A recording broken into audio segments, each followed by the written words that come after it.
اقرأ كتاب الله ترق جنانه وتنى العظيم أعوذ بالله من الشيطان الرجيم. بسم الله الرحمن الرحيم. الحمد لله رب العالمين، نحمده ونستعينه ونستغفره ونعوذ بالله من شرور أنفسنا ومن سيئات أعمالنا. من يهده الله فلا مضل له ومن يضلل فلا هادي له.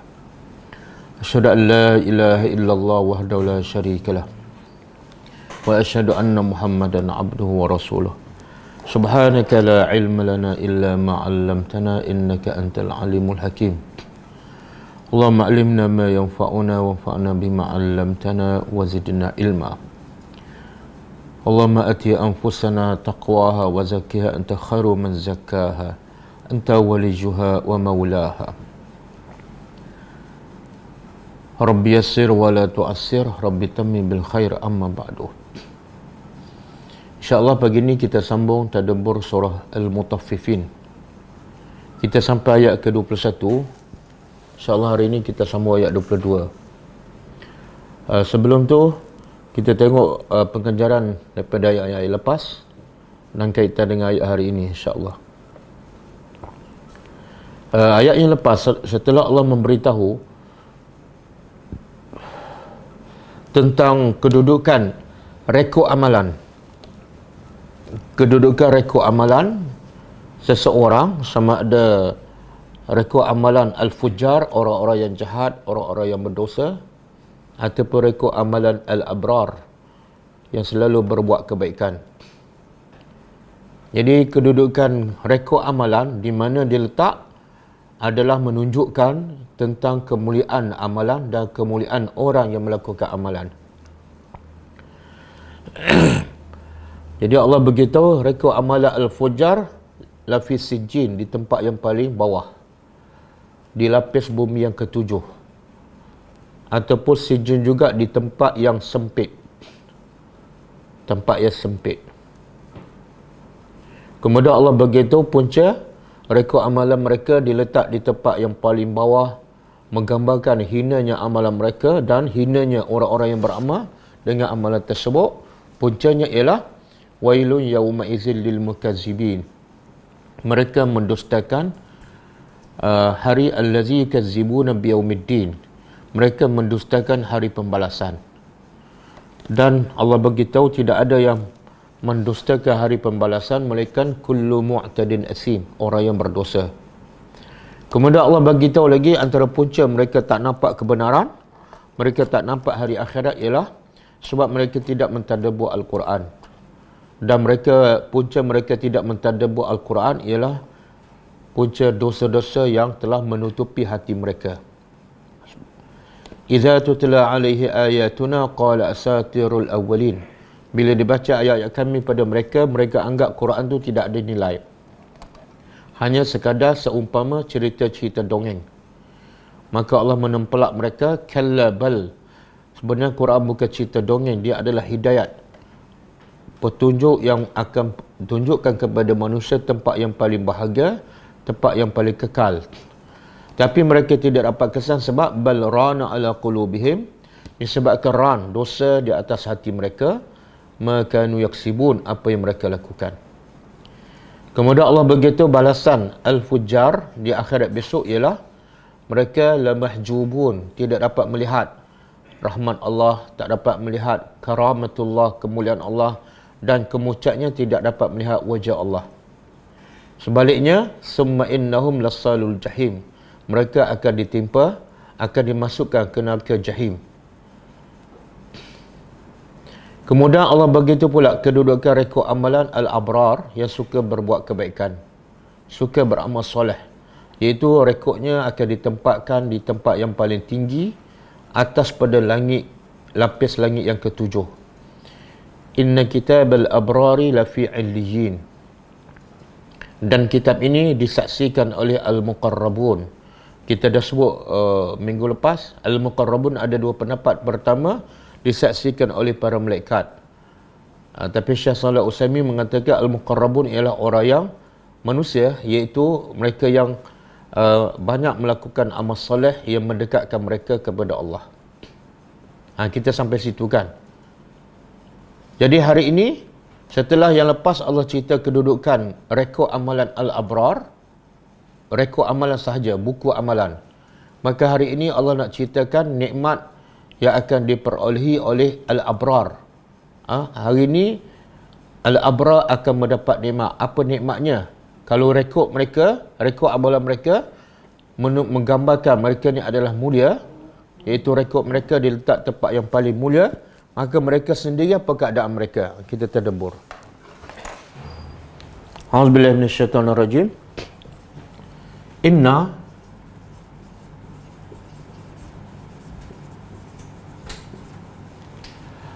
Inna sesungguhnya Al-Abrar, orang-orang yang suka dan banyak berbuat baik. Jadi Al-Abrar kita dah sebutkan, antara ciri-ciri Al-Abrar ialah yang Allah sebut dalam surah Al-Insan. Pertama, yufuna bin nazri, mereka buat amalan sunat seumpama amalan itu adalah wajib. Yang wajib mereka istiqamah, yang sunat pun mereka istiqamah seperti amalan yang wajib. Yang kedua, itu hubungan mereka dengan Allah. Hubungan mereka dengan manusia, wa yut'imuna ta'am, mereka suka bawa kebaikan kepada orang lain, khususnya golongan yang dhaif, golongan miskin, anak yatim dan tawanan perang. Dan juga Al-Abrar juga boleh kita tengok dalam surah Al-Baqarah ayat 177. Allah sebut panjang Al-Abrar. Apa ayat tu? Laisal birra an tuwallu wujuhakum qibala al-masyriqi wal maghrib. Bukanlah kebaikan itu kamu menghalalkan wajah kamu ke timur dan barat.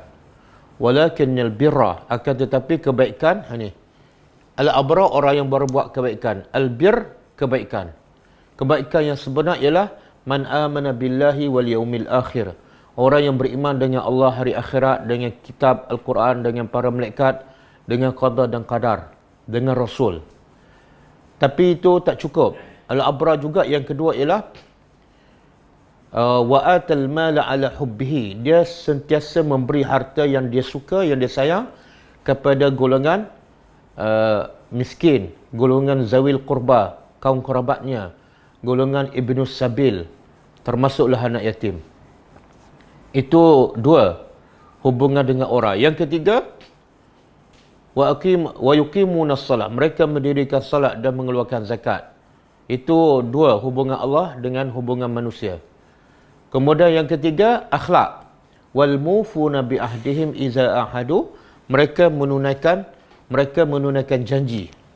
Jadi Al-Abrar yang disebut dalam surah Al-Baqarah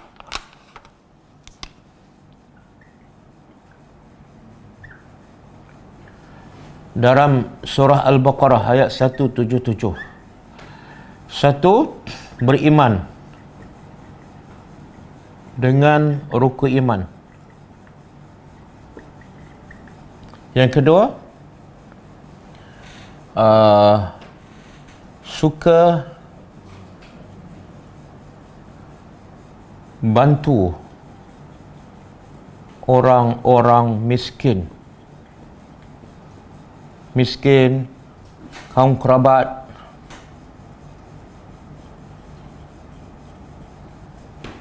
ibnu sabil. Yang ketiga, mendirikan salat, betul-betul mendirikan salat dan keluar zakat. Yang keempat,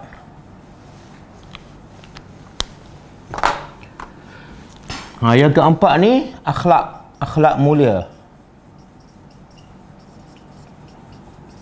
Antaranya ialah tepat janji, tepat tunai janji. Yang kelima, was-sabirina fil ba'sa, sabar dalam ujian kesenangan, sabar dalam ujian musibah, sabar ketika lapar, sabar ketika peperangan dan sebagainya. Ini al-abrar yang Allah sebut dalam surah Al-Baqarah ayat 177. Jadi siapa yang ada sifat ni, ini janji Allah kepada mereka. Apa dia? Innal abrar, sesungguhnya al-abrar lafi, pasti. Al-abrar juga boleh dalam tafsir disebut ialah banyak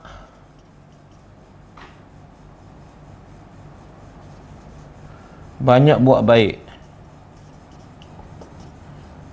banyak ihsan kepada orang.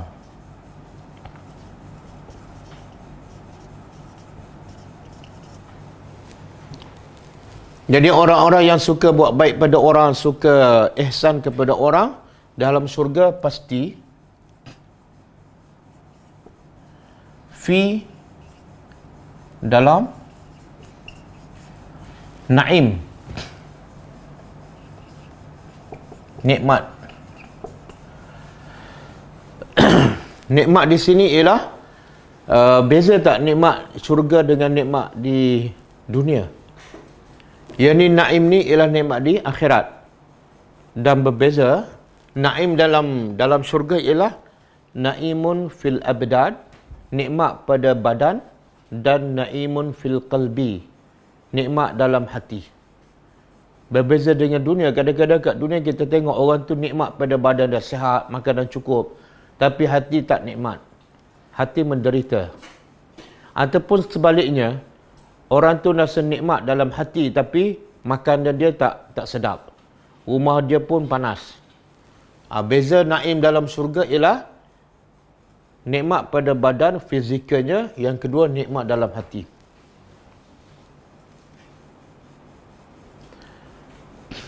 Macam mana ahli syurga tidak nikmat?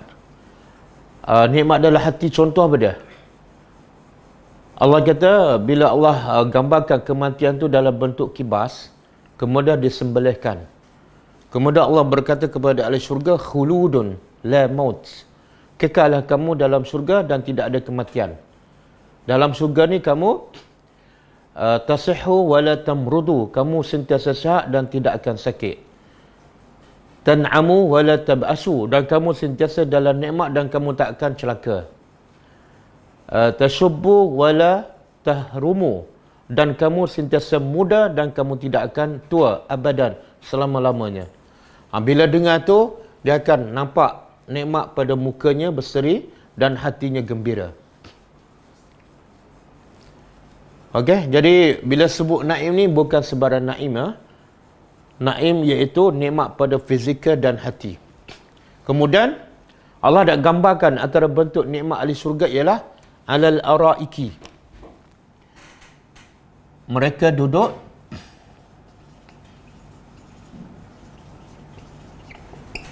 atas araik, jamak kepada arikah, iaitu pelamin yang paling mewah, yang paling mahal dan penuh dengan permata. Arikah, kalau satu arikah, kalau banyak araik, iaitu berada di atas pelamin. Pelamin bukan sebarang pelamin. Pelamin yang paling mahal, paling mewah dan dipenuhi dengan permata-permata. Dan pelamin ini adalah milik dia. Dia boleh duduk di situ 24 jam. Kemudian Allah kata nikmat ahli syurga juga berada di atas pelamin yang sangat mewah. Kemudian yang zurun. Yang zurun mereka sentiasa melihat ataupun memerhati. Memerhati apa ni? Allah tak sebut orang tengok bahasa Al-Quran. Allah tak sebut mereka perhati apa. Bila Allah tak sebut, maksudnya apa? Mereka perhati apa? Dalam surga ni, semua yang tak pernah dilihat oleh mata. Jadi bila tak pernah dilihat oleh mata, dia akan tengok. Antaranya apa? Buah-buahan, apa-apa saja jenis makanan, bidadari, pelayannya. Pelayan pun Allah kata apa? Pelayan remaja-remaja yang melayan ahli syurga ni wajah mereka seperti apa? Seperti apa? Lu'lu' wal marjan. Muka pelayan pun macam permata. Itu baru pelayan. Bidadari lagilah. Kita sendiri ahli syurga lagi cantik. Yalah, kita kalau pergi kedai makan kan, tengok pelayan tu muka cantik. Tengok makanan ke tengok muka pelayan? Sampai suap pun tak masuk mulut kan? Itu bagus orang. Itu pun kadang-kadang dah beromokan, muka pun berminyak. Ini dalam surga, pelayan dia mukhalladun, kekal umurnya. Mana sentiasa muda. Lepas 10 tahun, macam itulah muka dia. Sentiasa remaja, sentiasa cantik. Begitu juga bidadari, buah-buahan dan sebagainya. Dan kemucaknya tengok apa? Kemucaknya tengok apa? Tengok yang zuruna wajah Allah. Jadi menggambarkan, orang kalau tengok ni menunjukkan apa? Orang tu bahagia kan? Kita kalau kat dunia banyak tengok ke banyak bekerja? Kalau asyik tengok je apa jadi? Tengok TV je, tengok drama je, tapi bankrupt lah. Tapi kalau ahli syurga tengok je, sebab apa? Memang tak bekerja pun. Okey. Dan Allah sebut dalam ayat lain, cara duduk ahli syurga ni, muttaqiina, duduk bersandar. Menggambarkan orang yang tenang, bahagia, tak ada masalah. Tak nampak langsung muka berkerut. Nanti Allah sebut muka dia macam mana. Satu lagi cara duduk bersandar. Yang kedua, mutaqabilin. Cuba buka surah Al-Hijru. Ayat 47. Surah Al-Hijru, ayat 47.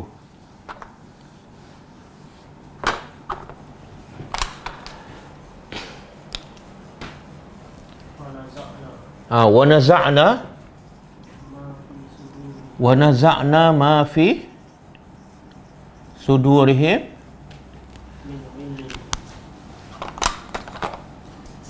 min ghillin.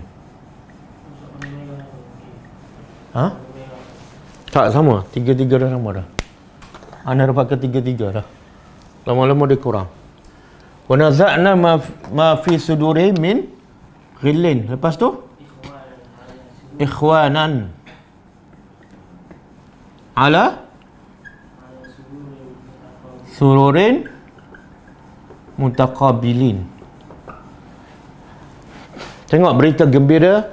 Allah nak iklan nilai-nilai nikmat-nikmat dalam surga supaya apa? Supaya kita termotivasi. Supaya kita jangan buang masa. Sentiasa berlomba. Sebab apa? Ini nikmat yang kalau kita untuk dunia pun kita kejar sampai penat, sampai sakit kan. Walaupun nikmat tu sementara dan akhirnya hilang. Ini nikmat dalam syurga kekal abadi. Okey, antara nikmatnya apa? Wa naza'na, kami cabut. Ma fi sudurihim, apa yang dalam mereka, dalam dada mereka, min ghillin. Apa mana ghillin? Kita ada baca doa kan, yang daripada surah Al-Hasyr. Wala taj'al fi qulubina ghillan. Ghillan dengan ghillin sama. Kita doa masa kat dunia, ya Allah, jangan jadikan dalam hati kami ada ghillan, rasa dengki, rasa tak suka pada saudara kami. Buang terus kat dunia. Di akhirat Allah kata apa? Wa naza'na, kami cabut terus. Kamu tak payah berdoa, kami cabut terus rasa dengki, rasa dendam, rasa benci, rasa marah. Dan akhirnya semua ahli syurga ikhwana, hidup bersaudara. Ini nikmat ni. Sebab kadang-kadang kita dah makan sedap, rumah pun okey, kereta pun okey, tapi ada orang dengki pada kita, kita pun tak senang duduk. Kadang-kadang orang dengki sampai tak ada sihir kita, lagi musibah pada kita.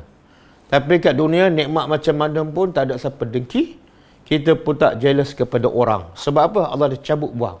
Jadi cabut rasa ghil ni adalah satu nikmat besar dalam syurga. Kemudian cara duduk pula ala surur.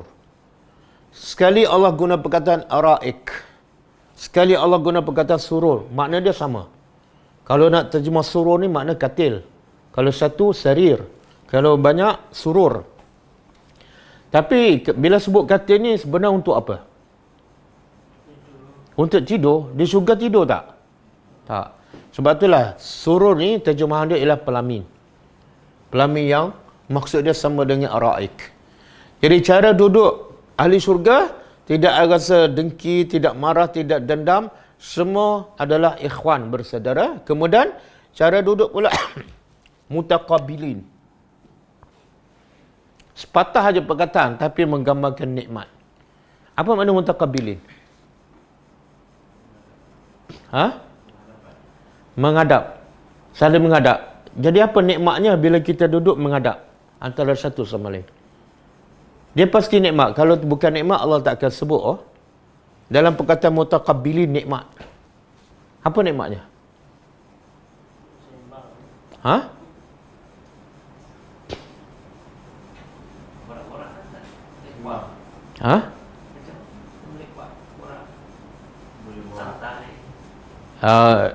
Tapi kalau orang tu duduk belakang kita menunjukkan apa? Kan kalau kat dunia, boleh tak kita sentiasa semua tempat duduk menghadap? Boleh tak? Tak boleh. Sebab apa tak boleh? Tempat sempit. Kan? Tempat sempit. Kemudian yang kedua, kadang-kadang kita rasa tak nak berdepan dengan orang. Sebab apa? Kita ada buat salah. Kan? Kadang-kadang kita tak nak berdepan dengan orang sebab tak nak ditanggungjawabkan. Jadi kadang-kadang menyebabkan kita tak bahagia. Kalau masuk kelas pun kita suka duduk kat mana? Belakang kan? Apa sebab? Ada masalah kan? Ada masalah ni. Nanti ustaz tanya pula kan? Tapi dalam syurga semua perasaan tu tak ada. Semua nak berdepan. Kenapa? Tak ada tanggungjawab, tak ada masalah, tak ada rasa rendah diri, tak ada rasa malu, tak ada rasa orang tu lebih baik. Semua tak ada, Allah buang. Jadi nikmat boleh bila bersembang, semua boleh berdepan. Dan juga berdepan ni menunjukkan apa? Ahli syurga ramai tak? Ramai, tapi boleh berdepan. Katalah kita bercakap dengan 1000 orang, tapi semua boleh berdepan. Menunjukkan apa? Tempat tu sangat luas. Dan masing-masing pula duduk atas pelami masing-masing. Nikmatnya. Sebab itulah orang baca Quran, kalau baca sekali dia faham, dia serik dah nak kejar dunia. Sebab apa? Kejar dunia tak dapat macam ni. Yang kedua, penat, letih. Lepas tu orang dengki pula bila kita dapat kan. Kita pula dengki pada orang, tamak lagi. Okey? Kemudian Allah kata apa? Ta'rifu. Ta'rifu apa dia? Engkau kenal fi wujuhihim pada muka-muka mereka. Nadratan. Nadratan apa makna? Nadratan na'im. Nadratan ni berseri. Muka mereka berseri. Ataupun keceriaan. An-na'im yang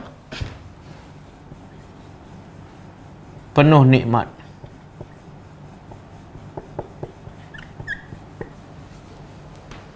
Jadi Allah nak bagi tahu juga gambaran ahli syurga ni gembira. Tengok apa? Tengok muka dia. Muka dia berseri. Sebagaimana Allah sebut dalam surah Abasa. Cuba buka surah Abasa.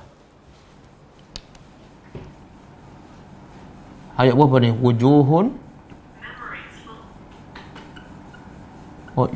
yawma izin musfirah.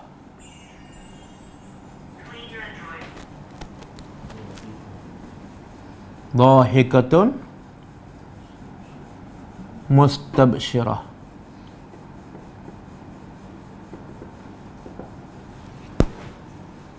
Okey, cuba terjemah. Wajah pada hari itu musfirah. Musfirah ni mana? Gembira. Berseri. Kemudian yang kedua, dahikah. Dahikah apa makna? Suka. Dan satu berseri, yang kedua suka. Yang ketiga, mustabsyirah. Ada pendapat mengatakan mustabsyirah ni dalaman. Yang ni musfirah, nampak muka di luar. Dahikah pun di luar. Mustabsyirah, hati. Berbeza dengan wajah orang tak beriman. Allah kata apa? Selepas tu, wa wujuhun yawma izin 'alaiha ghabarah tarhaquha qatarah. Sangat berbeza. Nak tahu celaka atau puak di akhirat besok, tengok apa? Kita kalau kat dunia kita nak tengok orang tu senang ataupun susah, bahagia ataupun celaka, tengok apa?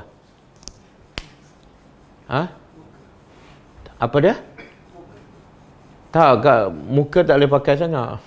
Sebab kalau masuk Maharaja Lawak semua senyum. Tapi ada 1000 masalah tu. Kita nak tengok orang tu pada zahirnya bahagia ataupun celaka, senang ataupun susah, tengok apa? Duit tak nampak. Tengok pakaian dia, tengok kereta dia kan. Kalau kancil tu agak-agak apa? Kancil pula aircon tak ada, buka tingkap je. Lepas tu tengok rumah kan. Tapi di akhirat besok tengok apa? Nak tengok kereta tak ada, nak tengok pakaian bogel. Tengok apa? Tengok muka. Allah kata wajah satu lagi pada hari itu, atas mukanya ghabarah. Apa makna ghabarah? Penuh dengan debu. Debu. Yang ini ceria, gembira, gelak. Kemudian tarhaquha qatarah. Dalam penuh dengan debu, diliputi oleh hitam, kehitaman. Jadi mungkin tak kenal muka siapa sebab hitam, lepas tu penuh dengan debu. Okey. Dan macam mana kita nak dapat muka berseri ni? Salah satunya jadi al-abrar lah. Cuma nak jadi al-abrar ni, apa yang mendorong kita? Dorongan untuk kita menjadi al-abrar, untuk kita melakukan amalan al-abrar, supaya di akhirat besok wajah kita berseri. Apa petua dia?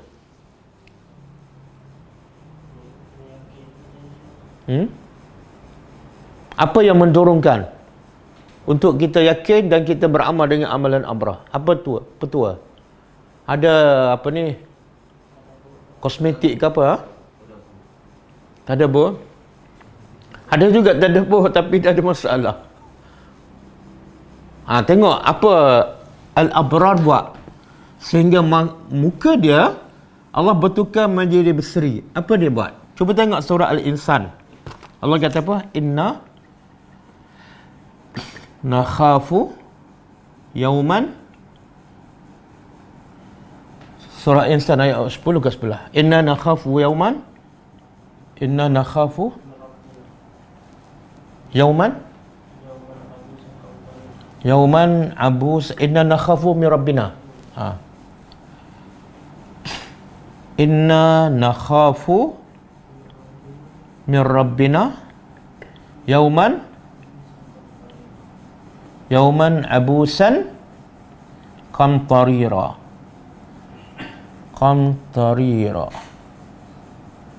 Lepas tu fawaqahumullahu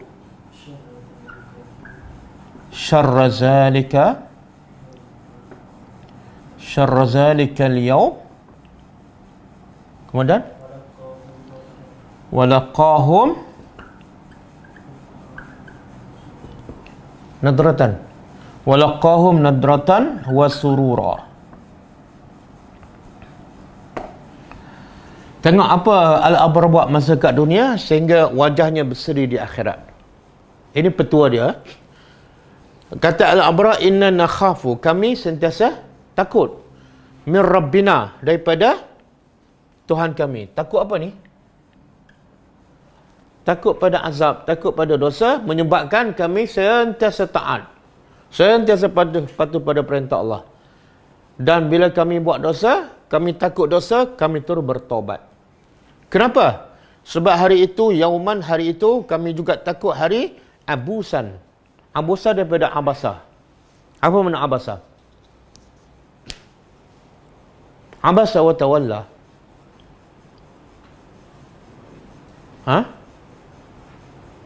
Bermasa muka. Jadi abusan ni apa makna? Orang yang banyak bermasa muka. Di akhirat besok bukan 1 minit bermasa muka, bukan setengah jam, tapi abusan sepanjang masa. Itu makna abusan. Jadi al-abrar ni sangat takut pada azab Allah dan sangat takut pada hari yang manusia sentiasa bermasam muka. Dan kamtarirah makna bermasam muka dan berkerut dahi. Tengok sebab dia takut hari itu, dia mendorong dia untuk beramal. Maka Allah buat apa? Fawaqahumullahu. Allah pun lindungi, waqa wiqayah. Allah pun lindungi mereka iaitu al-abrar syarra zalikal yaum, kejahatan hari itu. Kejahatan hari itu apa dah? Muka semua masam, hitam, penuh dengan debu. Allah lindungi al-abrar. Tak ada. Mereka tak ada muka masam, penuh debu, tak ada. Habis muka mereka apa dah? Walaqahum. Allah bagi pada mereka, muka mereka nadratan, berseri, nadratan. Wasurura, dan gembira. Apa beza ni? Nadratan wasurura. Dua perkataan.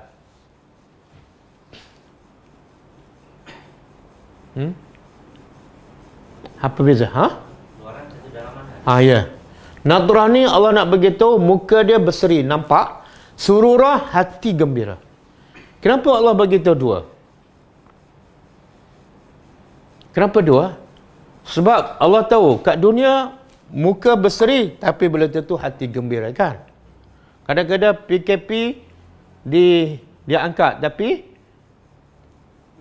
tak boleh melancong. Kadang-kadang boleh melancong, boleh angkat tapi kena injek vaksin.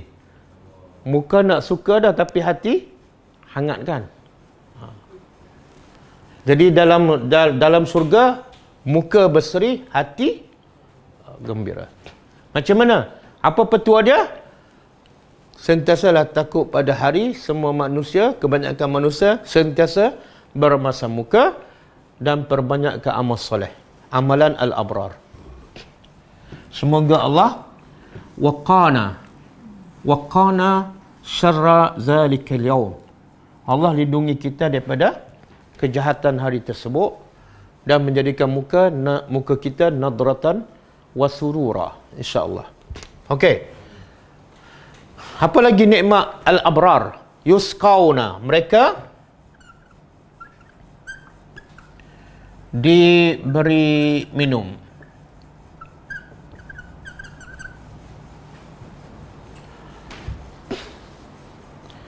Okey.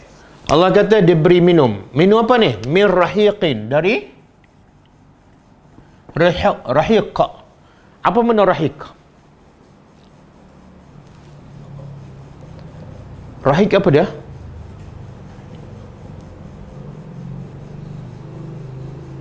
Jadi setiap perkataan ni nikmat.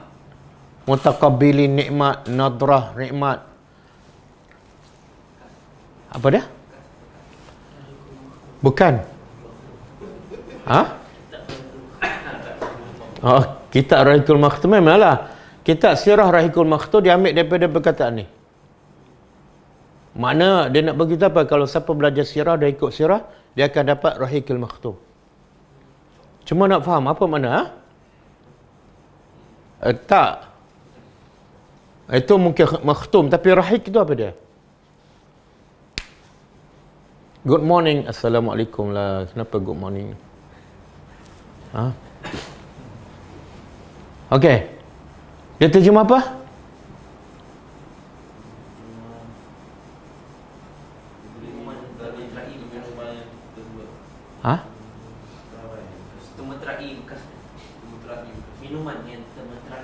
Temeterai itu makhtum. Makhtum tu yang ditutup. Itu temeterai. Rahim ni, rahik ialah yang suci, yang tidak ada geladak ke ataupun tak ada apa-apa kotoran. Naqiyah. Makna dari arak yang suci.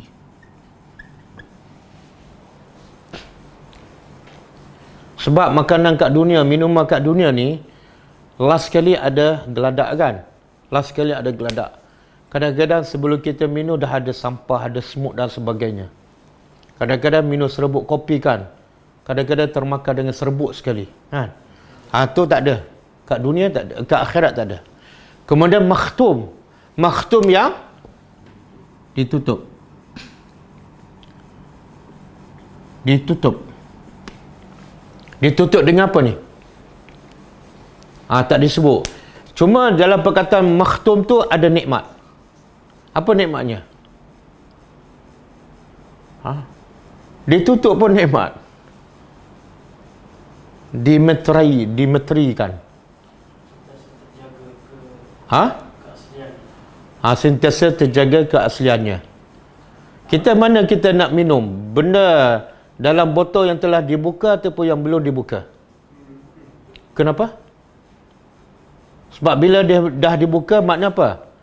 Mungkin bekas orang, kan? Kita ni minum lebihan orang. Ataupun mungkin dah ada masuk sampah dan sebagainya. Jadi Allah nak beritahu bekas minuman dalam syurga tak ada siapa sentuh, tak ada siapa buka, tak ada siapa minum. Kecuali kita yang pertama. Dan tak mungkin masuk apa-apa kotoran. Okey. Kemudian, ini minum apa ni? Arak. Sebab bila Allah sebut minuman yang paling lazat dalam syurga ialah arak. Arak dalam syurga mabuk tak? Bukan setakat tak mabuk, Allah kata lazzatin. Lazat untuk siapa ni? Lisyaribin. Satu lagi Allah sebut nikmat dalam syurga ni, dia bukan setakat makan tu rasa lazat, tapi tengok pun dah rasa lazat. Tengok, belum makan lagi. Cuba buka surah Az-Zukhruf ayat 71. Surah Az-Zukhruf ayat 71.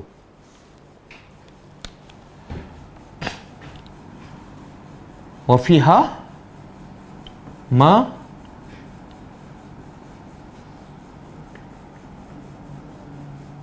ada. Wa fiha ma tashtahi ma tashtahihi fusukum. Al-anfus. Ma tashtahihi al-anfus. Satu. Yang kedua, wa talazzul a'yun.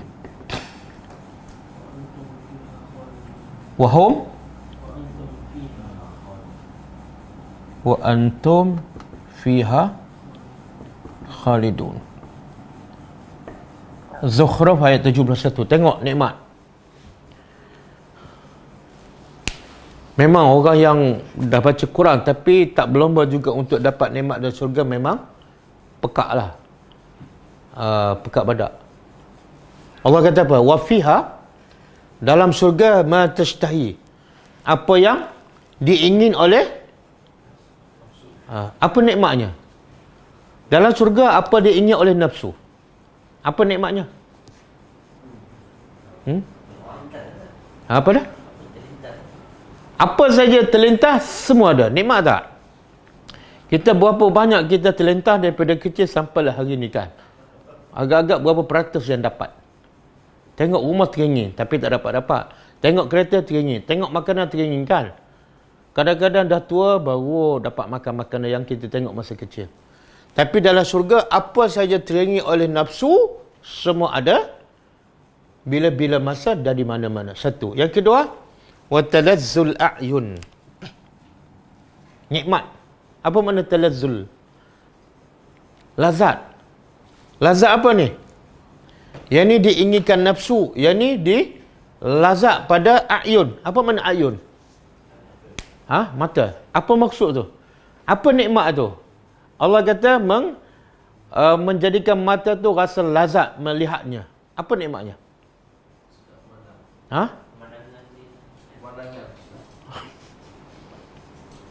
Kita antara sebab kita pergi restoran tu dan kita pilih menu tu sebab apa? Tengok apa? Tengok gambar kan? Sebab itulah bila tengok gambar tu, kita rasa teringin kan. Walaupun lepas tu tak sama, geram nak campak je minum kan. Nah, dalam gambar ada 3 ekor udang. Besar-besar, tengok bila buat, udang kecil je, 2 ekor je. Betul kan? Kadang-kadang gambar burger tu, ya Allah, meleleh halio. Bila sampai, tak sama. Boleh faham? Jadi Allah nak bagi dalam syurga ni, sebelum makan, sebelum rasa, mata tengok dah rasa lazat dah. Kalau makan, kalau rasa, lagi hebat. Boleh? Ada benda kat dunia, kita tengok tak lazat, tapi makan, lazat, betul kan? Ada kan? Sedapnya, terkejut kita. Tapi kat syurga tak. Tengok semua rasa lazat. Kalau makan, lagi lazat. Tengok buah-buahan, tengok bidadari, tengok sungai. Semua menyejukkan hati. Kat dunia ada tak? Kita tengok makanan ke, orang ke rasa macam tak nak kan? Ada kan? Ada makanan yang kita tak suka, tengok gambar. Orang semua suka, kita tengok gambar meluat. Di syurga tak ada. Semua tengok lazat. Dan lagi nikmat apa dah? Wa antum fiha khalidun. Jadi semua ni yang kita ingin dapat, yang kita tengok rasa lazat, kekal selama-lamanya. Tak adalah minggu ni rasa lazat, minggu depan dah tak ada, habis stok, tak ada. Okey? Maka Allah kata apa? Khitamuhu. Khitamuhu. Wa khitam apa nak? Khitam mana? Khitam dengan khatam sama. Orang Melayu suka guna perkataan khatam kan? Khatam Al-Quran. Makna apa? Penutup, penghujungnya. Penghujungnya. Misk. Apa makna misk? Dia terjemah apa? Wangian. Kasturi. Apa pula ni? Apa nikmat ni? Jadi ditutup kan? Tutup mana orang tidak ada siapa yang minum sebelum kita, tak masuk kotor-kotoran dan sebagainya. Yang ni pula, bila kita dah minum, khitam dia, hujung dia, kasturi. Apa nikmatnya? Apa nikmat? Minuman tu Yalah khitam. Apa dia? Yalah apa nikmatnya? Kita dah habis minum, hujung last kali tu. Ada titik yang terakhir tu. Wangi. Apa yang Allah nak beritahu?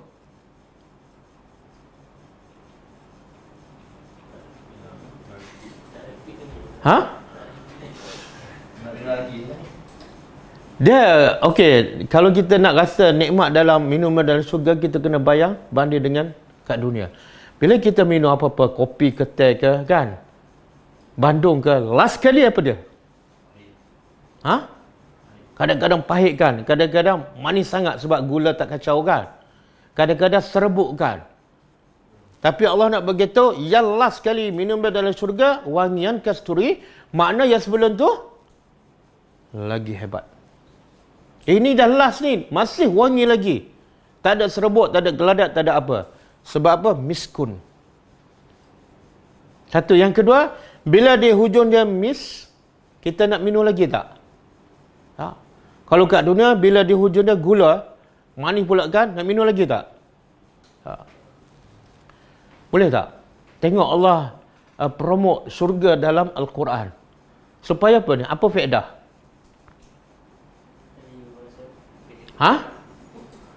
Faedahnya Allah sebut lepas tu.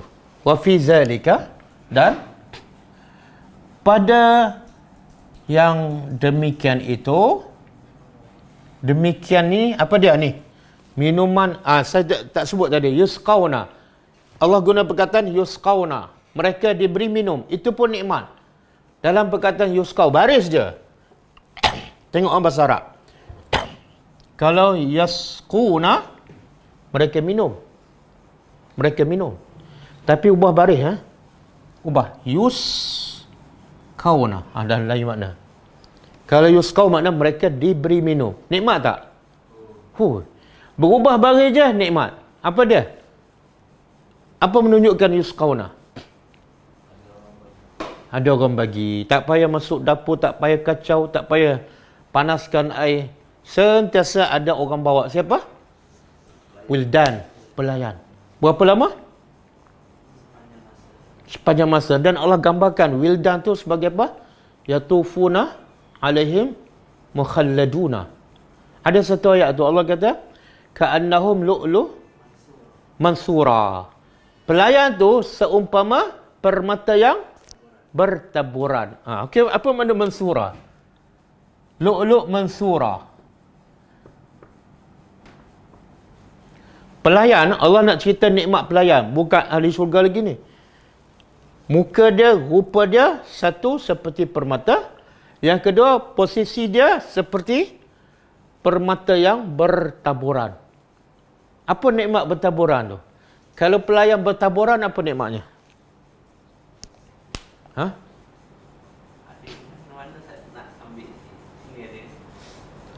Kita kadang-kadang pergi kedai, bukan pelayan kita pun, pelayan kedai tu kan. Kadang-kadang nak cari pelayan tak nampak. Sebab apa tak cukup pelayan? Ataupun kadang-kadang yang datang, kadang ramai sangat, tak cukup pelayan kan.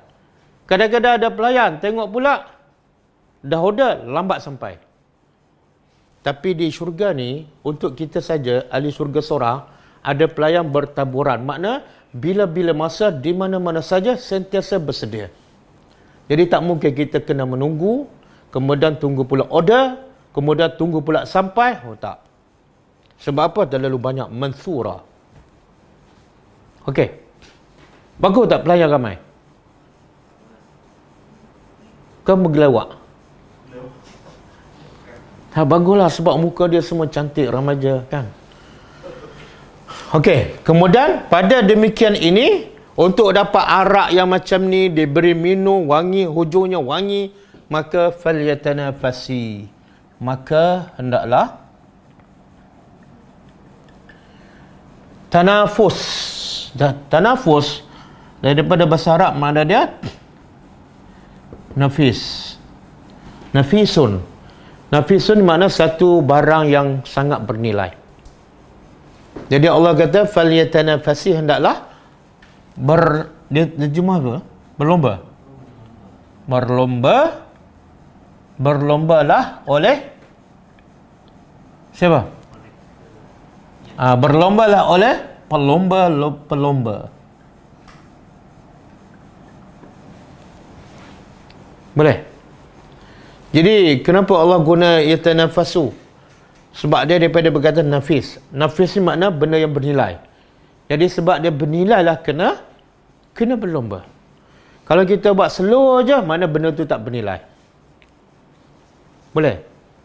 Sebab itulah yang Allah suruh berlomba ni apa dia? Ni, muka berseri, arak diberi minum 24 jam, kemudian ditutup, kemudian hujungnya pula ada misk.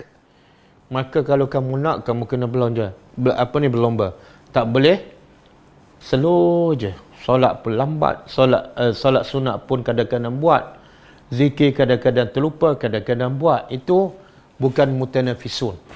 Sebab tu Allah nak bagi tahu orang beriman sifat dia mesti mutanafisun. Kalau amal akhirat dia yang pertama. Cuba buka surah Al-Mu'minun ayat 60 dan 61.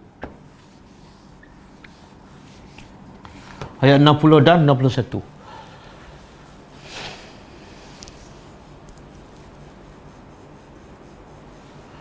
Allah kata apa? Wallazina yu'tuna ma atau wa qulubuhum wajilah annahum ila rabbihim raji'un. Lepas tu 61 ulaika yusari'una fil khairat wa hum laha sabiqun.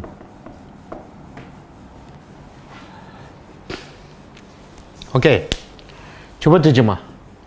Sebelum ni Allah sebut ciri-ciri orang yang beriman. Beriman dengan ayat Allah, tidak syirik pada Allah. Lepas tu Allah sambung. Lepas dia beriman, lepas dia taat, beramal soleh, tidak syirik, apa dia buat? Wallazina yu'tuna. Orang-orang yang sentiasa memberi. Memberi apa ni? Atau apa yang mereka telah beri. Bagi apa ni? Apa-apa je, sedekah duit, sedekah masa, tenaga, ilmu. Setelah dia bagi tu, wa qulubuhum wajilah. Hati mereka rasa takut. Walaupun dah beriman, walaupun dah tidak syirik, walaupun dah selalu bersedekah, tapi hati mereka tetap wajilah. Rasa takut. Takut amalan tak diterima, takut pada azab Allah. Kenapa? Sebab annahum ila rabbihim raji'un. Sesungguhnya mereka kepada Tuhan mereka, mereka akan kembali. Bila kembali kepada Allah, amalan tak diterima. Mereka takut. Lepas tu Allah puji mereka. Allah kata apa?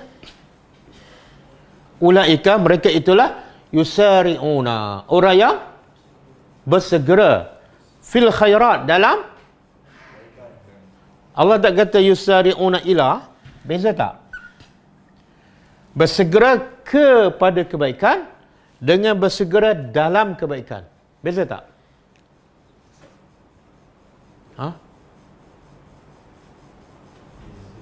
Apa beza? Yalah, dari segi apa?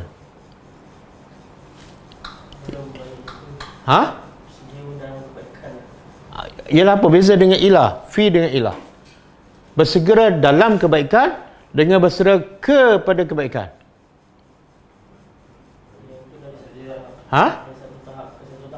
Yang mana? Yang fi ni, ilah. Yang fi?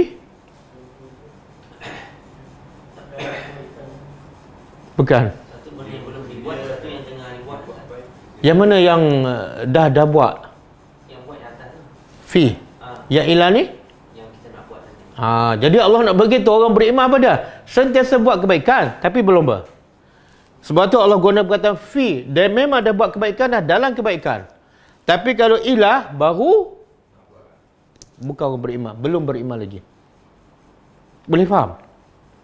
Dia bersedekah dah, sentiasa bersedekah. Tapi bila ada tahu je orang miskin, dia yang berlomba. Dia yang. Lepas tu Allah kata apa? Bukan setakat dia berlomba dalam kebaikan, satu lagi. Wahum lahas sabikun. Dan mereka bagi kebaikan tu sabikun.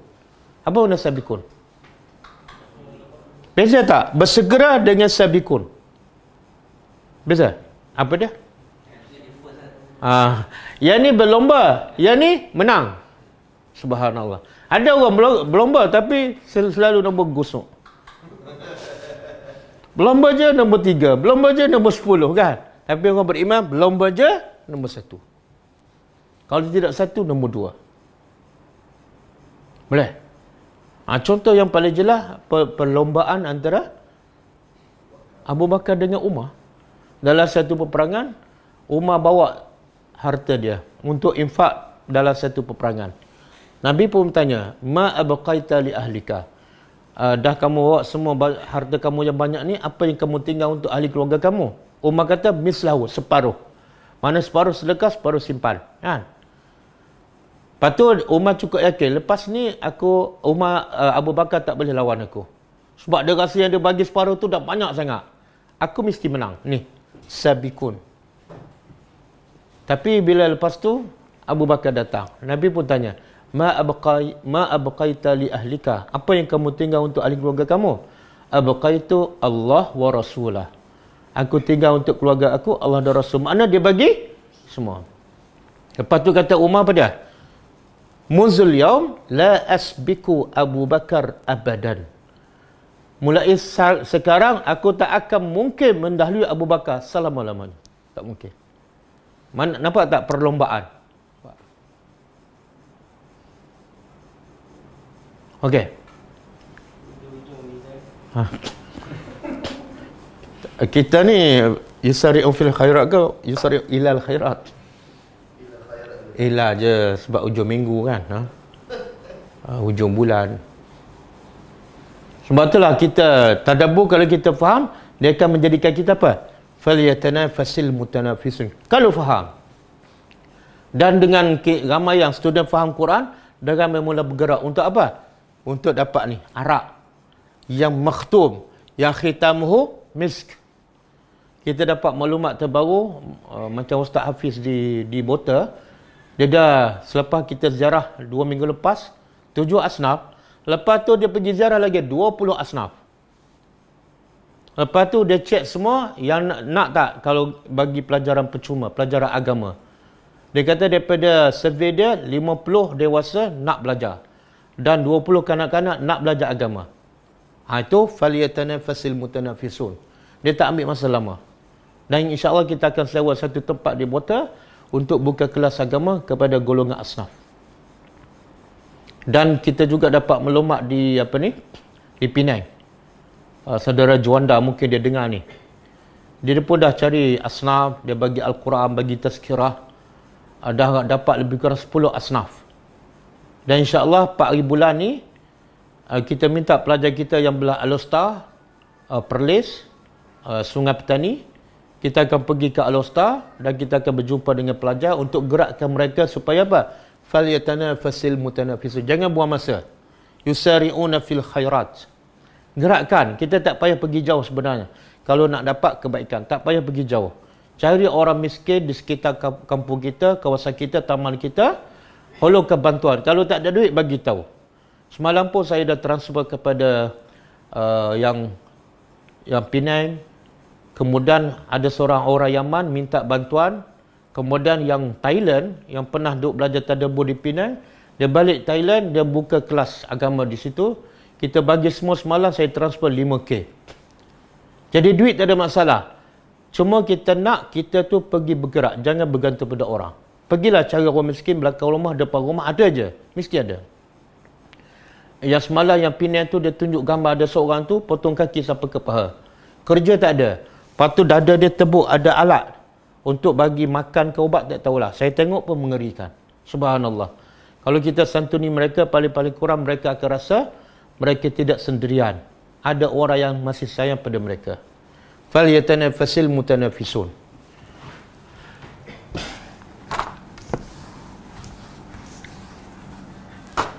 Okey, wa mizajuhu. Apa lagi ni? Wa mizajuhu. Dan mizaj, campurannya.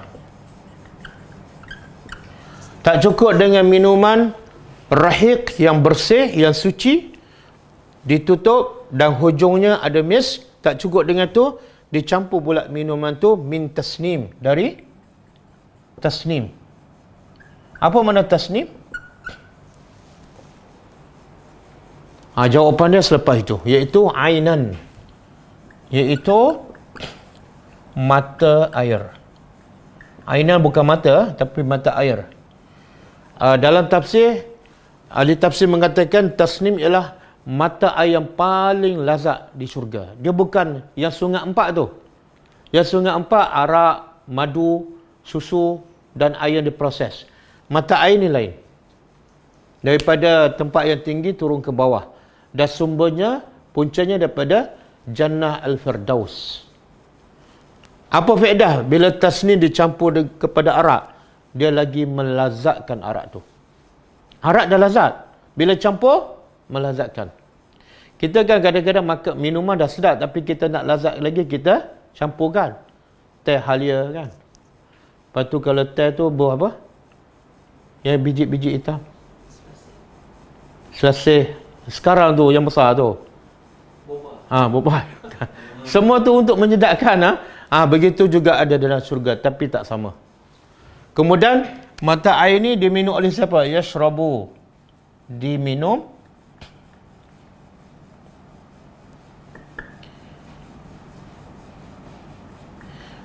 dengannya oleh al-muqarrabun. Al-muqarrabun. Siapa muqarrabun?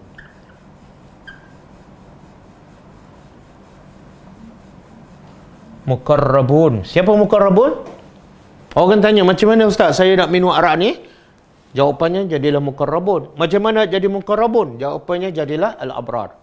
Macam mana nak jadi al-abrar? Tengok surah Al-Insan dan tengoklah surah Al-Baqarah ayat 177.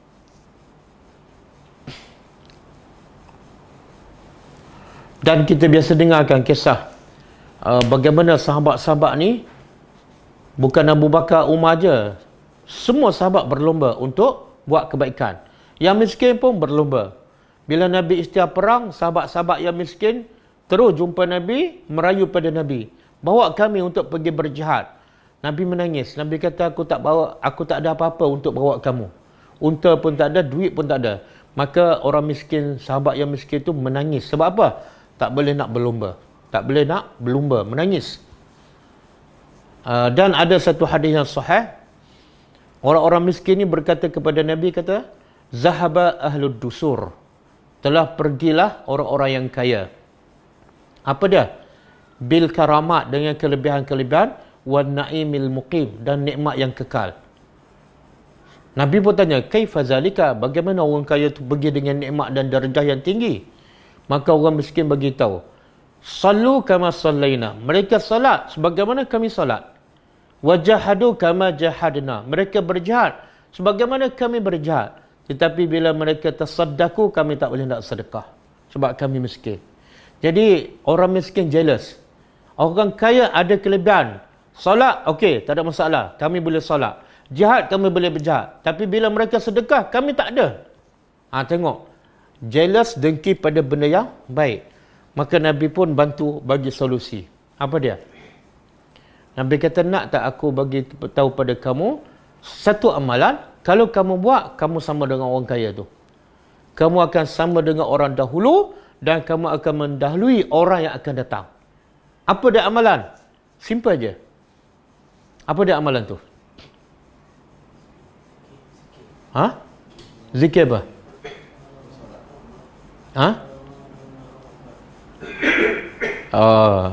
Itu hadis lain kot. Nabi kata baca subhanallah 10 kali lepas solat. Alhamdulillah 10 kali. Allahu Akbar 10 kali. Bukan 33. Habis saya buat 33, dapat semua. Dia banyak alternatif. Ada hadis 33, ada hadis 25, ada hadis 10. Kenapa? Sebab kadang-kadang kita sibuk tak sempat 33, buat 25. Kadang-kadang tak sempat 25, buat 10. Kelebihannya sama dengan orang kaya bersedekah. Sehingga Nabi kata, tak ada siapa yang boleh mengatasi kamu walaupun kamu miskin, kecuali orang tu buat macam kamu. Tak boleh buat apalah. Ataupun orang tu berzikir lebih pada kamu, yang akan lebih. Boleh faham? Tengok orang miskin di zaman Nabi, falyatanafasil mutanafisun. Dalam tak ada harta, mereka tetap berlomba.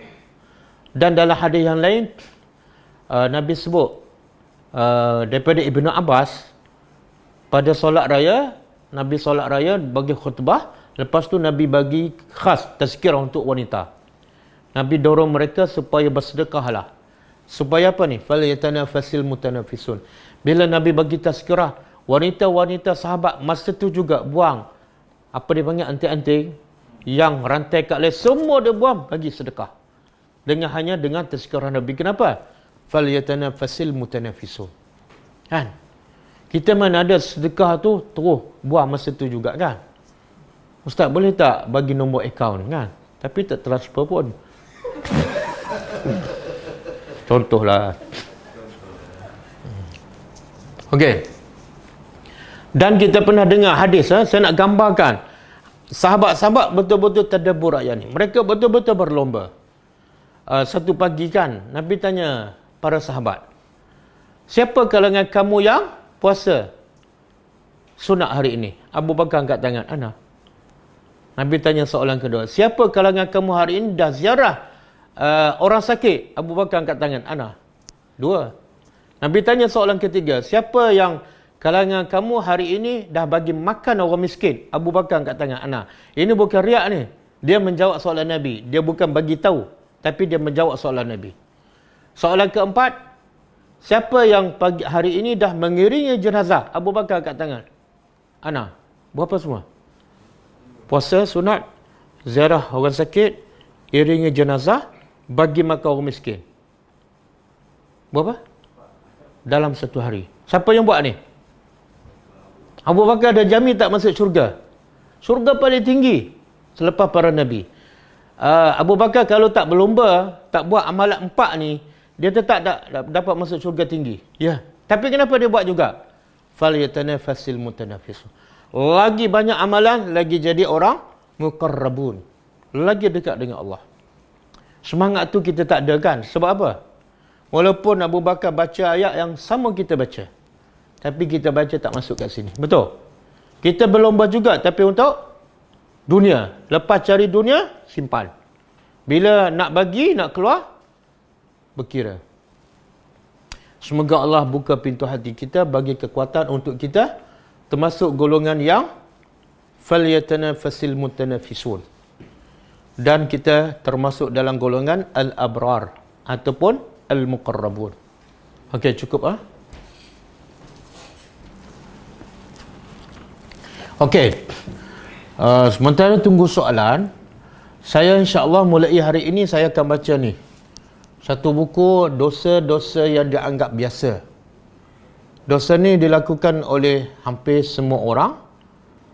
Dan bila dah biasa sangat, dianggap benda tu macam bukan dosa. Semoga dengan kita tahu dosa ni, kita dapat elakkan dan kita dapat tinggalkan. Buku ni ditulis oleh Syekh Muhammad Saleh Al-Munajjid, seorang ulama besar di Timur Tengah. Okey, saya nak baca sikit. Kita baca sikit-sikit. Setiap kali kelas, saya baca sikit. Okey, dosa yang pertama ialah syirik. Dosa pertama ialah syirik kepada Allah. Syirik ataupun menyekutukan Allah adalah sesuatu yang amat diharamkan. Dan secara mutlak merupakan dosa yang paling besar. Hal ini berdasarkan hadis yang diriwayatkan oleh Abu Bakrah bahawa Rasulullah SAW bersabda, "Ala unabbi'ukum bi akbaril kaba'ir salasan." Qalu qulna bala ya Rasulullah, qal al-isyraku billah. Maksud dia, kata Nabi, maukah aku khabarkan kepada kalian tentang dosa besar yang paling besar? Nabi sebut 3 kali. Nak tak aku cerita pada kamu dosa besar yang paling besar? Jadi dosa besar ada 2 kategori. Satu dosa besar, yang kedua dosa yang paling besar di kalangan dosa besar. Maka sahabat kata, ya wahai Rasulullah, kami nak tahu. Semoga kami dapat elakkan daripada dosa itu. Maka Nabi menjawab ialah syirik kepada Allah. Syirik kepada Allah.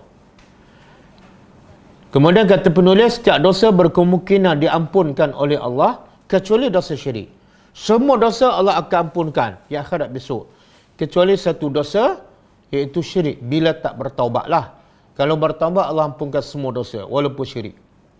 Firman Allah Ta'ala dalam surah An-Nisa ayat 48. Allah kata apa? A'udzubillahi minasyaitonirrajim. Inna Allah la yaghfiru an yushraka bihi wa yaghfiru ma duna zalika liman yasha. Sesungguhnya Allah tidak akan mengampuni dosa syirik kalau tak bertaubat. Dia akan masuk neraka dan kekal. Dan Allah akan mengampuni segala dosa yang selain daripada syirik bagi sesiapa yang Allah kehendaki. Jadi kalau dia minum arak ke, berzina ke, rasuah ke, dan dia mati sebelum sempat bertaubat, ada kemungkinan tak Allah ampunkan? Ada kemungkinan. Bergantung pada Allah. Siapa yang Allah nak ampunkan, Allah ampunkan.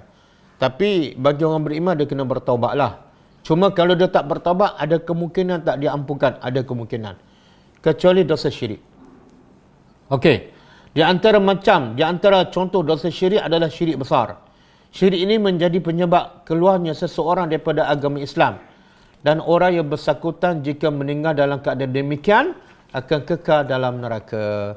Kalau dia mati dalam keadaan dosa syirik besar, dia mati dalam keadaan kafir dan kekal dalam neraka. Okey, saya sebut satu antara bentuk contoh syirik, iaitu menyembah kuburan. Menyembah kuburan. Macam mana boleh berlaku ni? Yakni kepercayaan bahawa para wali yang telah meninggal dunia bisa memenuhi hajat dan boleh membebaskan manusia daripada berbagai kesulitan. Antara dosa syirik ialah dia percaya ada orang-orang soleh ke, wali ke yang ada keramat yang dah mati. Tapi dia yakin mayat orang wali ni ataupun orang soleh ada kelebihan. Dia boleh memperkenalkan doa orang yang hidup. Itu adalah dosa syirik yang paling besar dan terkeluar daripada Islam. Dia kena bertaubat. Orang yang hidup, walaupun dia wali ke, walaupun dia orang soleh, dia tak boleh memberi apa-apa manfaat walaupun mudarat. Hatta Nabi sendiri tak boleh bagi mudarat kecuali dengan izin Allah. Itu masa Nabi hidup. Kalau hidup tak boleh bagi mudarat dan tak boleh menolak, tak boleh bagi manfaat, maka setelah mati lagi tak boleh bagi apa-apa manfaat ataupun menolak mudarat. Kalau mati lagi tak boleh buat apa-apa. Jadi siapa pergi ke kubur kemudian berdoa pada si mati itu, wahai si fulan tolong sihatkan aku, wahai si fulan tolong bantu aku, sampaikan doa aku pada Allah, itu hukumnya syirik, dan syiriknya syirik yang besar. Termasuk dalam kategori menyembah kuburan adalah memohon kepada orang yang telah meninggal, baik para nabi, orang-orang soleh ataupun lainnya, untuk mendapatkan syafaat ataupun melepaskan diri daripada berbagai kesukaran hidup. Kadang-kadang dia ada penyakit kan, anak dia ada masalah, dia pergi ke kubur wali, dia kata, ya Syekh, ya si fulan, tolong sembuhkan anak aku yang sakit dah 10 tahun. Itu syirik. Dalam satu ayat Quran, surah An-Naml ayat 62, Allah kata, auzubillahi minasyaitanirrajim, amman yujibul muttar iza da'ahu wa yakshifus su'a wa yaj'alukum khulafa'al ard a ilahum ma'allah. Maksud dia, atau siapakah yang memperkenankan doa orang yang dalam kesulitan? Siapa lagi yang boleh memperkenankan doa orang yang dalam kesusahan? Dan yang menghilangkan kesusahan dan menjadikan kamu manusia sebagai khalifah Allah di muka bumi. Siapa lagi? Siapa lagi yang boleh perkenankan doa itu? Melainkan Allah sahaja. Apakah ada di samping Allah Tuhan yang lain yang boleh perkenankan doa kamu? Tidak ada. Surah An-Naml ayat 62. Okey, kita berhenti situ. Kita sambung besok insya-Allah. Insya-Allah saya akan baca setiap hari sekadar 10 minit tentang dosa-dosa yang dianggap biasa. Kita tengok soalan. Kita tak boleh tawassul dengan orang mati. Ya, tak boleh, tidak ada dalil. Sahabat-sahabat tak pernah bertawassul dengan nabi yang telah meninggal. Tak ada seorang pun sahabat pergi ke kubur nabi dan bertawassul. Itu nabi. Maka kalau orang biasa ataupun ulama ke tok guru, lagi tak boleh. Kubur Nabi pun sahabat tidak bertawassul. Tapi soalannya, kenapa kita nak tawassul dengan orang mati? Kerana Allah tu maha mendengar. Allah maha mendengar dan lagi maha memakbulkan doa. Allah kata apa? Wa iza sa'alaka ibadi anni qaribun ujibu da'watad da'i iza da'ani. Apabila hambaku bertanya engkau wahai Muhammad tentang diriku, bagi tahu aku ni qarib, dekat je. Aku ni dekat dengan kamu. Ujibu da'watad da'i. Bukan setakat dekat, aku akan makbulkan doa orang-orang yang berdoa. Jadi kalau Allah sendiri suruh kita berdoa padanya dan Allah sendiri janji akan makbulkan doa, kenapa nak pakai orang tengah lagi? Kenapa nak tawassul?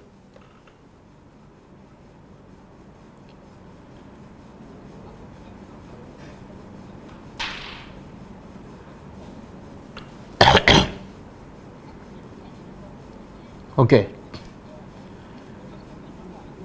Dalam syurga tak ada dah nafsu jahat. Assalamualaikum Ustaz. Waalaikumsalam. Betulkah anak yang tidak diakikahkan masa kecil doa dia kepada ibu bapa dia tidak sampai? Tak betul lah, tidak ada dalil. Apatah lagi kalau dia tak buat tu sebab dia miskin, dia tak mampu, maka tak ada kaitan langsung. Tak ada balasan langsung kalau dia tak mampu. Tapi kalau dia mampu dia tak buat, ada pendapat mengatakan amalan dia tergantung. Tapi itu pun bukan bermakna amalan dia ditolak terus. Sebab hukum akikah ni, kebanyakan pendapat mengatakan hanyalah sunat, bukan wajib. Jadi nasihat saya, sebaik-baik kalau ada kemampuan, buat je lah.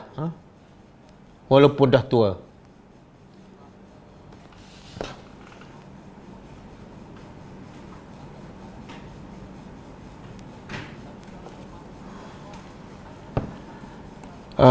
Soalan, Ustaz, sekarang semua online, boleh ke buat rawatan Islam secara online? Tak boleh. Yang buat rawatan secara online ataupun saya tak tahu detail lah, cuma kalau lah contoh dia bedah, buat pembedahan secara ghaib, rawat daripada jauh ataupun pembedahan secara ghaib, itu sebenarnya hukumnya haram. Banyak kan sekarang dalam masyarakat kita dia nak bedah perut dia, jumpa Tok Bomo, baca sikit, belah. Sekejap je. Tak ada darah, tak ada apa. Itu sebenarnya kata ulama haram. Sebab apa haram? Sebab nak belah perut ni, kena ada alat dia. Kalau dia bedah tanpa alat, maka dia pakai bantuan sama ada jin ke, syaitan ke, ataupun dia jampi. Mesti ilmu tu tak betul lah.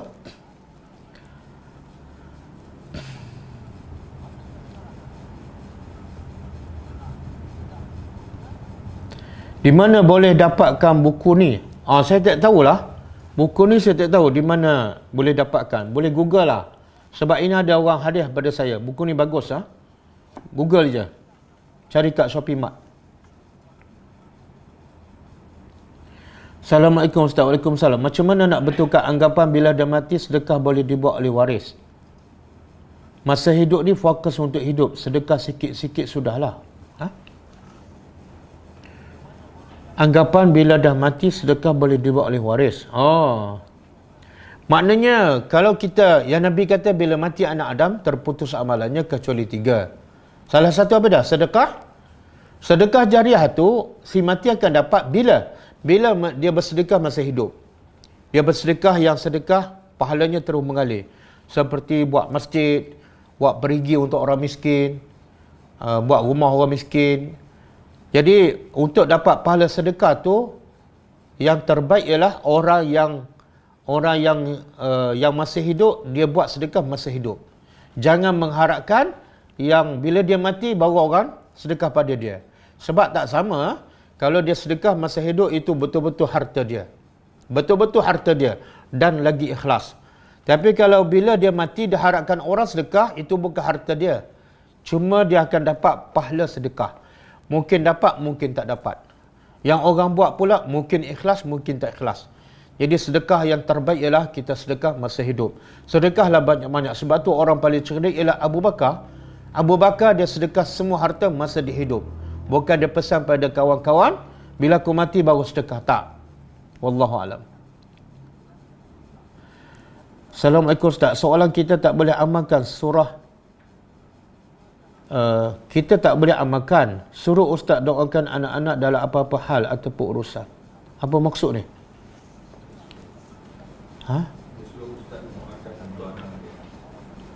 Tak, doa yang terbaik kita sendirilah. Kenapa nak suruh Ustaz? Tak salah. Kita boleh bertawassul dengan orang yang soleh yang masih hidup. Boleh. Tapi yang paling baik ialah doa kita sendiri lebih ikhlas. Kita punya doa, kita punya hajat, kita punya baca sendiri. Itu lagi ikhlas. Wallahualam.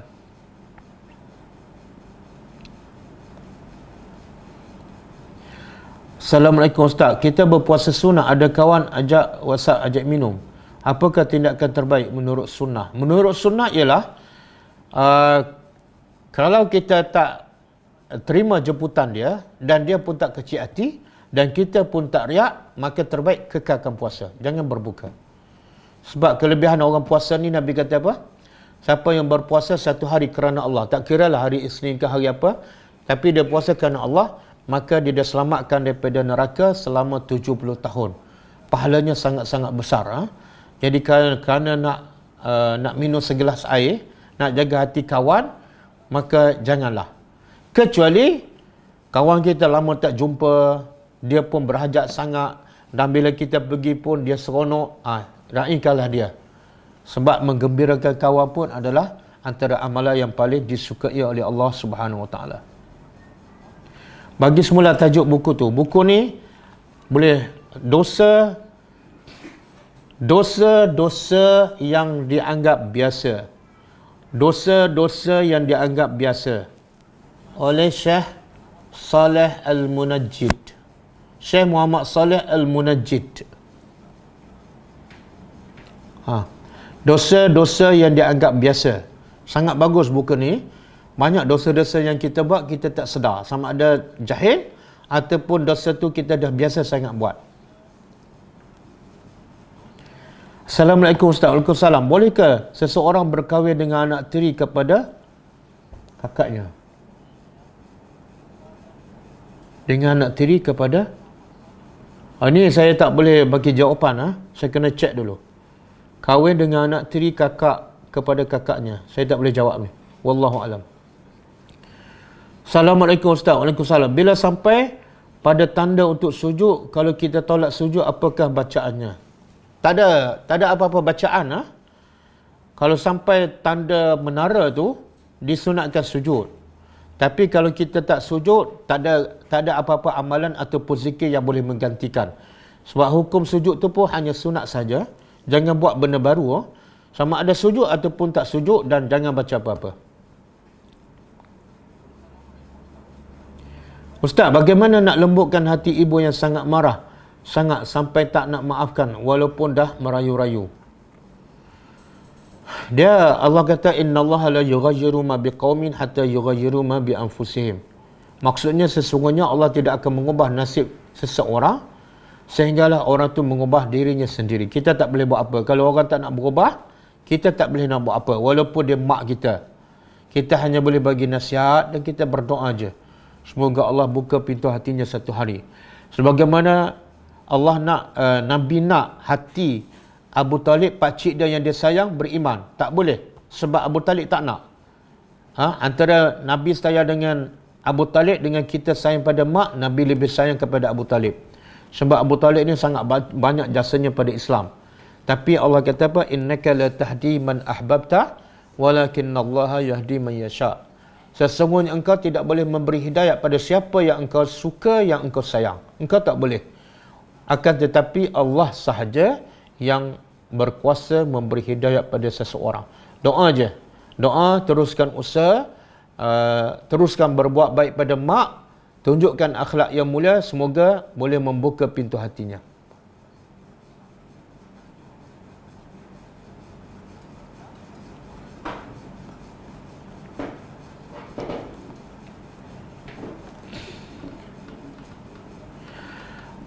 Megak Syamuddin, bolehkah seseorang dah nanti saya boleh PM saya Megak ni pasal kahwin dengan anak tiri kakak, boleh PM saya. Assalamualaikum Ustaz. Waalaikumsalam. Bolehkah buat akikah dalam dan luar negara tanpa buat kenduri? Boleh, tak ada masalah. Kenduri bukan wajib, bahkan hukum akikah pun sunat. Nak buat dalam negara boleh, nak buat di luar negara pun boleh. Dosa riba sekarang ramai yang pandang ringan. Kita perlu berjuang bersungguh-sungguh menentang. Ya, betul. Apa komen saya? Komen saya, betul. Dan saya rasa ada dosa riba tu ada dalam buku ni, insyaAllah. Soalan, salam Ustaz. Waalaikumsalam. Apa itu qiyamah? Qiyamah daripada qama yaqumu qiyam, berdiri. Dan hari akhirat dinamakan juga ialah Yaumul Qiyamah. Kenapa dia panggil Yaumul Qiyamah? Yang bermakna hari berdiri. Pertama, kata ulama, sebab hari kiamat semua manusia berdiri 50,000 tahun. Kecuali orang beriman, dia akan berdiri sekejap sahaja. Jadi bila semua orang berdiri, dia panggil hari Al-Qiyamah. Yang kedua, Al-Qiyamah dinamakan sebab hari itu saksi-saksi akan berdiri, akan tegak menjadi saksi kepada kita. Antaranya anggota badan kita. Jadi semua saksi akan berdiri, akan menjadi saksi kepada kita. Maka sebab itu dipanggil kiamah. Yauma yakumul ashhad. Pada hari itu yakum, berdiri segala para saksi. Dan yang ketiga, al-qiyamah sebab apa? Sebab manusia, kata ulama, manusia semua keluar daripada kubur dan menuju ke, bangun daripada kubur dan menuju kepada mahsyar. Maka sebab itu dipanggil Al-Qiyamah. Wallahu alam.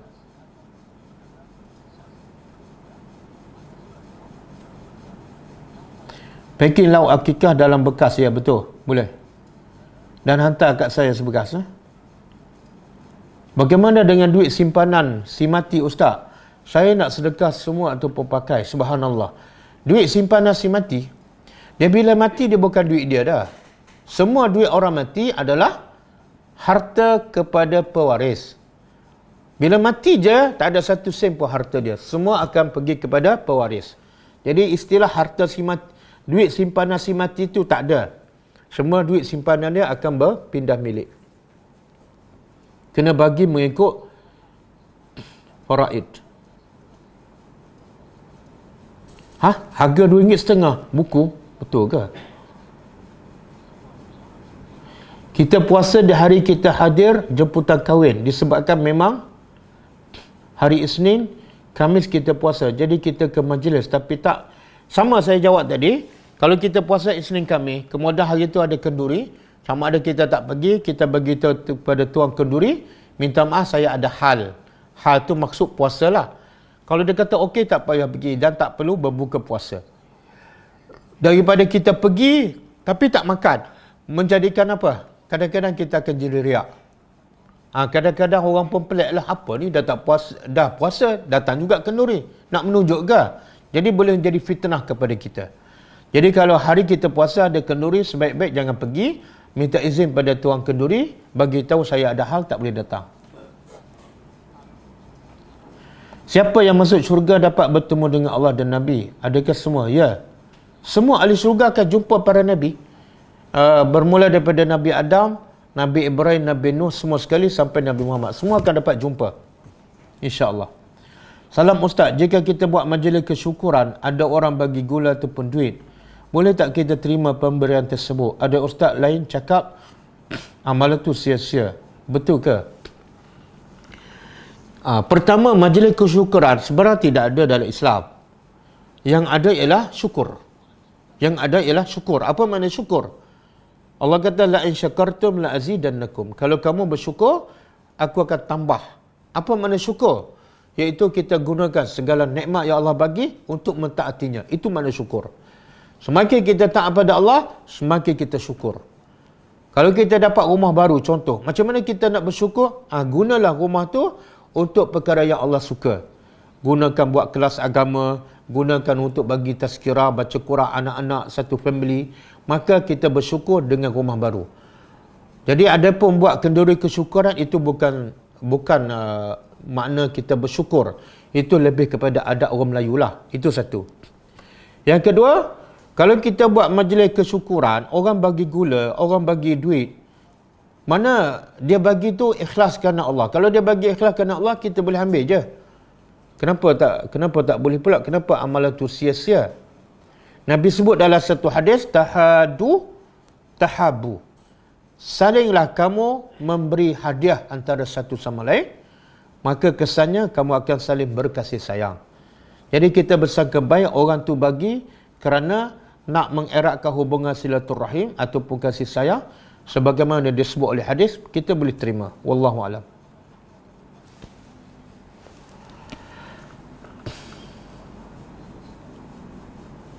Okey, cukup ah.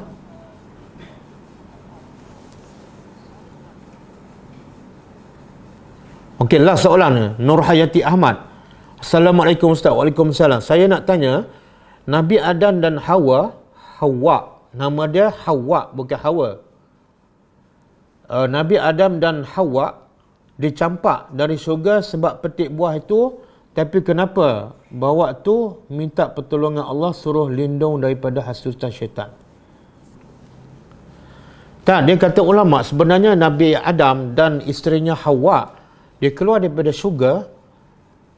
Ini ada pandangan ulama lah, bukan sebab mereka makan buah tu. Mereka makan buah tu satu kesalahan dan Adam tak sengaja, fanasya, Adam lupa. Dan dia telah bertobat kepada Allah dan Allah terima dah. Tak ada kaitan dengan dicampak keluar daripada syurga dan pergi ke dunia. Tapi dicampak keluar daripada syurga dan pergi ke dunia, sebabnya apa? Sebab kerja Adam memang di dunia. Daripada awal lagi Allah kata dalam awal surah Baqarah, wa iz qala rabbuka lil malaikati inni ja'ilu fil ardi khalifah. Ingatlah ketika mana Tuhan engkau wahai Muhammad berkata kepada para malaikat, apa dia? Aku nak jadikan manusia iaitu Adam di atas muka bumi sebagai khalifah. Jadi Adam tujuan dicipta untuk jadi khalifah di bumi. Jadi nak tak nak dia mesti keluar daripada syurga dan turun ke bumi. Sebab itulah tujuan dia diciptakan. Sebab itu kata ulama, ada dicampak ke dunia bukan sebab kesalahan dia makan buah. Tapi sebab memang tugas dia, peranan dia, tujuan dia dicipta untuk menjadi khalifah di atas muka bumi. Adapun kesalahan dia dalam syurga, Allah dah ampunkan. Adam pun dah minta bertaubat kepada Allah dengan ayat Rabbana zalamna anfusana wa illam taghfir lana wa tarhamna lanakunanna minal khasirin. Okey, cukup Kita sambung kelas kita besok insya-Allah pukul 10.30. Kita tutup dengan membaca tasbih kafarah. Subhanakallahumma wa bihamdika asyhadu an la ilaha illa anta astaghfiruka wa atubu ilaik. Assalamualaikum warahmatullahi wabarakatuh. اقرأ كتاب الله ترق جنانه وتنل عظيم الأجر والغفران.